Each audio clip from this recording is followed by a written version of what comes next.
I don't believe my neighbors here in Jacksonville, my hometown since birth, have any idea how much trouble they are in, all of us in America are in.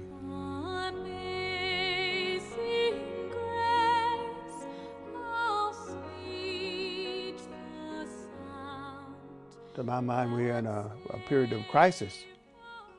I mean, the big question in the U.S. today is, why do they hate us? Well, that's a damn good question to be asking. It's an interesting question because when I first went to the Mideast in 1951, we were worshipped. We were looked at as the country of the only non-imperial great power. Nobody hates the Americans. People certainly resent American policy.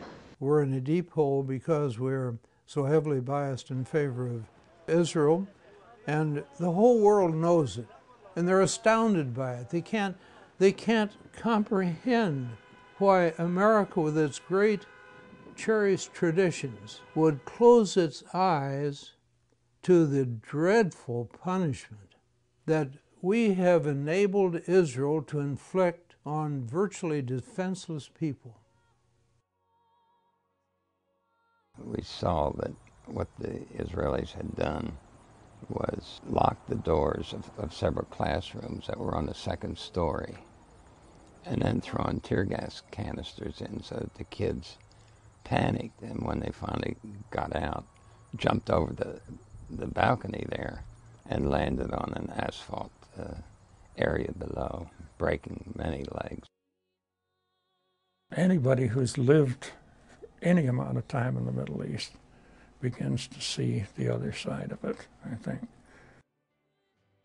I was arrested 9 times, so I have been repeatedly arrested and harassed. The first time I was arrested, I was 15 years old.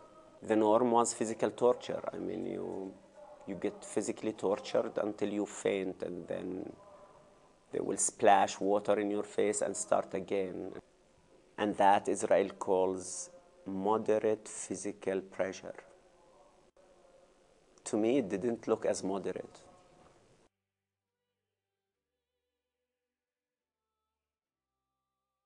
I think if Americans decided they want to support Israel, they want a congressman who supports Israel, I mean, obviously it's a free country and they're perfectly free to decide that, but they don't know that that's what they're supporting, and I think that's the problem. Israel and the lobby, or Israel through the lobby, are really running our policies. In fact, it's worse now than it's ever been before. We have a White House that's totally dominated by Israelis. It's sad that the Americans, who are so concentrated on helping Israel, they don't give a hoot, so far as I'm concerned, about whether it hurts the United States or not. Israel and her present policies and the Sharon policies are undermining American security. They're undermining American policy. I spoke with the head military lawyer for the IDF, Joel Zinger, and I said, you know, I spent 2 weeks here, and it's clear you people are inflicting Nuremberg crimes on the Palestinians. Exactly what the Nazis did to the Jews. What's your explanation? He said, military necessity. Notice, he didn't disagree with me. I said, that argument was rejected at Nuremberg when the lawyers for the Nazis made it. So then he said, well, we have public relations people in the United States, and they handle these matters for us. Arabs and Muslims have to be made to look bad in America, and America has to be made to look bad to them.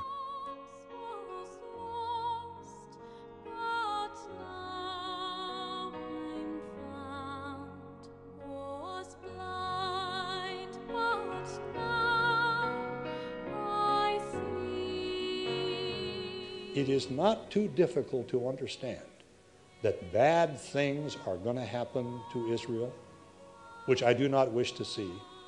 Bad things are going to happen to the Palestinians. I don't want to see that either.